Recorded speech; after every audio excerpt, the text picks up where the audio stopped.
నమస్తే welcome to NH media news. దురుసు ప్రవర్తనతో అసభ్య పదజాలంతో దూషిస్తున్న సిఐ ప్రేమ్ కుమార్ నోటి దూలతో ఎంతో మంది సమస్యను చెప్పుకోవడానికి వచ్చి తను మాట్లాడే అసభ్యకరమైన పదజాలాలకు మనస్తాపంతో తమ సమస్యను చెప్పుకోకుండా వచ్చి బాధపడుతూ ఇంటికి తిరుగు ప్రయాణమయ్యారు. గతంలో రకాస్పేట్లో వినాయక చవితి సమయంలో కూడా ఓ వినాయక మండపం వద్ద యువతతో ఇలాగే దురుసుగా ప్రవర్తిస్తూ ఇష్టం వచ్చినట్లు అసభ్యకరమైన మాటలు మాట్లాడిన సంఘటనలు ఎన్నో ఉన్నాయి.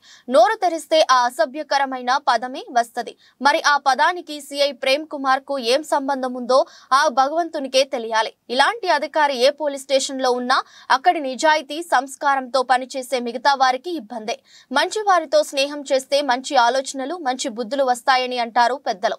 మరి ఇలాంటి వారితో స్నేహం చేస్తే ఎలాంటి బుద్ధులు లక్షణాలు వస్తాయో చెప్పనక్కర్లేదు. ఉన్నతాధికారులు ఈ సిఐ ప్రేమ్ కుమార్ వ్యవహారంపై పూర్తి స్థాయిలో దర్యాప్తు చేయాలని, ఇతని వల్ల ఇబ్బంది పడిన ఎంతో మంది అమాయకులు అభాగ్యులు కోరుతున్నారు.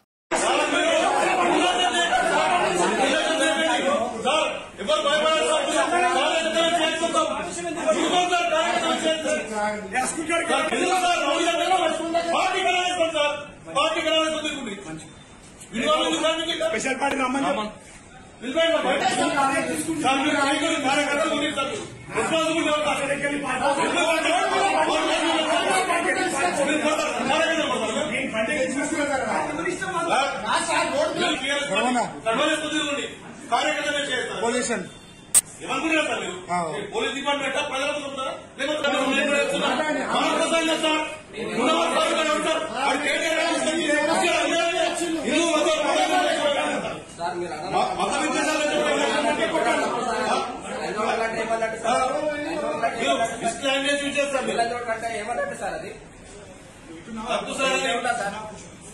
తప్పు సార్, మీరు తప్పుగా మాట్లాడకండి.